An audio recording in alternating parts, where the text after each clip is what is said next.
Hi guys, and welcome to the second episode of In My Art Studio with me, Sandy McLee. And just to recap again, this is the first time I'm making a proper little mini series. I don't normally make content that much, so I'm giving it a go, and let's see how it goes. I try and make the videos quick, and try to stop them interrupting my workflow.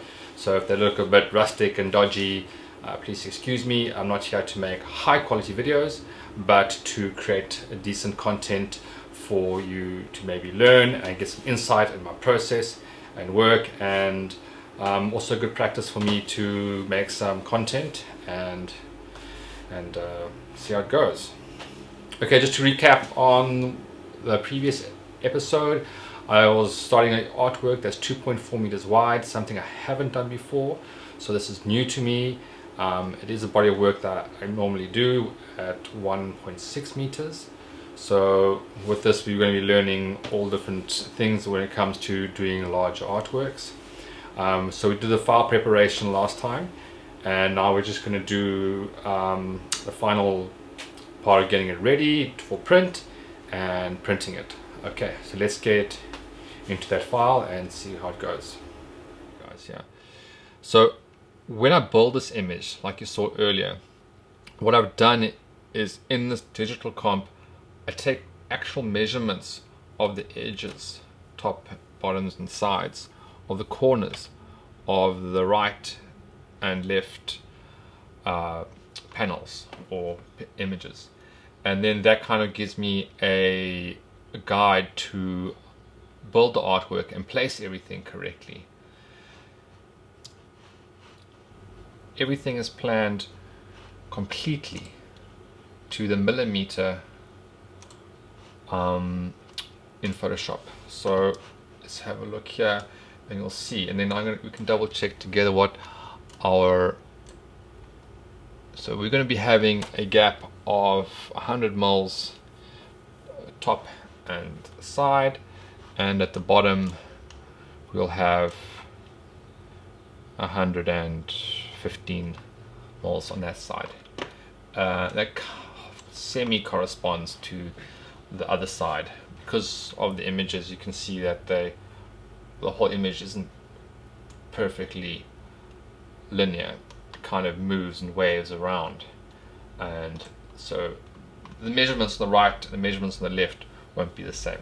So we'll take these measurements into consideration when we start building, and I'll record these and have a look at them as we move on. Okay, well, while I'm here, let me give you guys a close-up of this image.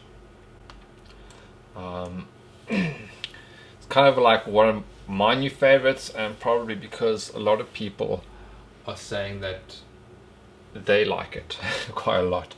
So I had a little bit of doubt in it, thinking that it's a little busy, but I think when we increase the size, we'll lose that feeling of busyness, and you'll see all the intricate details in it, and it'll be much more of a greater scene than a lot of detail in a smaller artwork.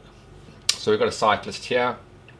I shoot this whole thing handheld, which is crazy because the shutter speeds are low for when there's people in the frames, and then I'll actually move to another frame and I'll change the shutter speed. And it's just amazing how people are so busy and their heads are all turned down and they're on the go, and there's this whole juxtaposition of this imaginary scene of the Wild West